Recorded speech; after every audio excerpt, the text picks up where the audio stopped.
Hello student, welcome to my YouTube channel Nakshatra my self Rohini Negi. तो हम पढ़ रहे हैं class 10th NCERT math chapter number 8 introduction to trigonometry, जिसमें आज कवर करेंगे एक्सरसाइज 8.1 का क्वेश्चन नंबर 11।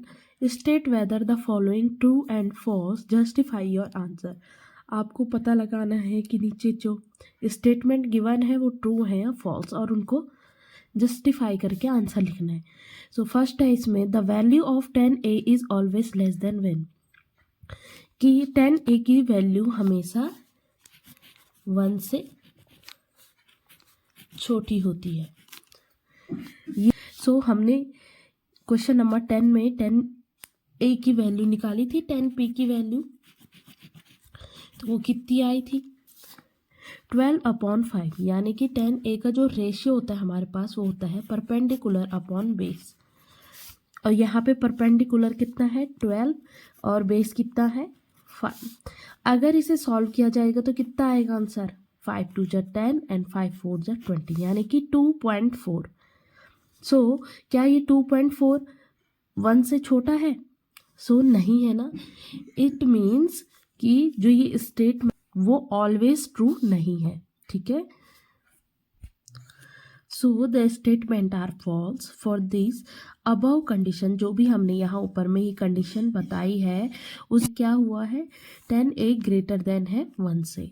ठीक है, तो सेकंड स्टेटमेंट है sec a is equal to 12/5 for some value of angle a। So sec a होता है क्या है हमारे पास, sec a का रेशियो होता है hypotenuse upon base.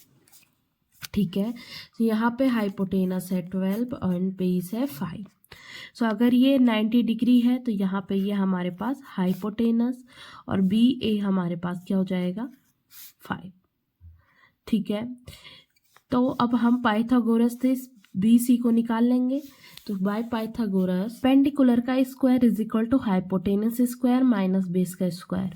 So hypotenuse is 12, 12 का स्क्वायर इज 144 माइनस बेस का स्क्वायर इज बेस इज 5, तो 5 का square is 25 which is equal to √119।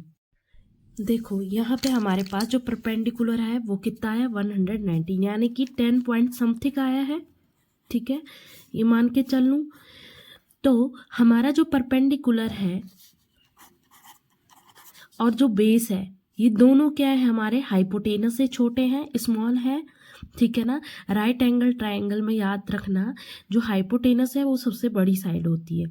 ठीक है, और इसका मतलब कि ये sec a जो कंडीशन गिवन है ये फॉलो कर रहा है इस चीज को कि हाइपोटेनस इसके लिए यहाँ पे क्या है बिग है, बड़ी है। So such triangle possible, so the statement is true. ऐसा ट्रायंगल पॉसिबल हो सकता है, इसलिए ये स्टेटमेंट क्या होगी ट्रू होगी। ठीक है, नेक्स्ट क्वेश्चन है थर्ड, कि cos a is the abbreviation used for the cosecant of angle a। cos a का एब्रीविएशन हम कोशिकेंट एंगल a यूज करते हैं। तो हमने इंट्रोडक्शन जो cos a है उसका एब्रीविएशन क्या होता है कोसाइन a, वहीं जो कोसिकेंट है फॉर्म में cosec a। ठीक है, तो cosec a का एब्रीविएशन है कोसिकेंट ए और cos a का जो एब्रीविएशन है वो है cosine a। So this statement are false.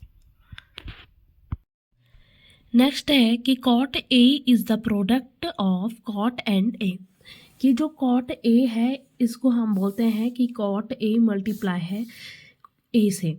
ठीक है, तो क्या ये स्टेटमेंट ट्रू नहीं है? इसका मतलब है कि ये जो एंगल है a ये कोटेंजेंट है a का।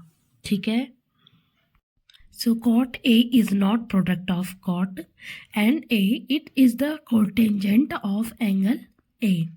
सो this statement is false. Next question है sin theta is equal to 4/3 for some angle theta. So sine theta का जो रेशियो होता है वो क्या होता है परपेंडिकुलर अपॉन हाइपोटेनस, यानी कि 4 अगर परपेंडिकुलर है तो 3 क्या है हाइपोटेनस। जबकि हम जानते हैं कि जो राइट एंगल ट्रायंगल होता है उसमें हाइपोटेनस हमारी क्या होती है, सबसे बड़ी साइड होती है, ठीक है। और यहाँ हाइपोटेनस कितना गिवन है 3 और परपेंडिकुलर 4, यानी कि हाइपोटेनस क्या है, छोटी है।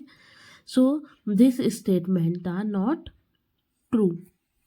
सो वी नो दैट कि in right angle triangle hypotenuse is greater than other two sides, but above it is not possible, so this statement is false. So I hope you understand. Thank you. Do like, subscribe and share.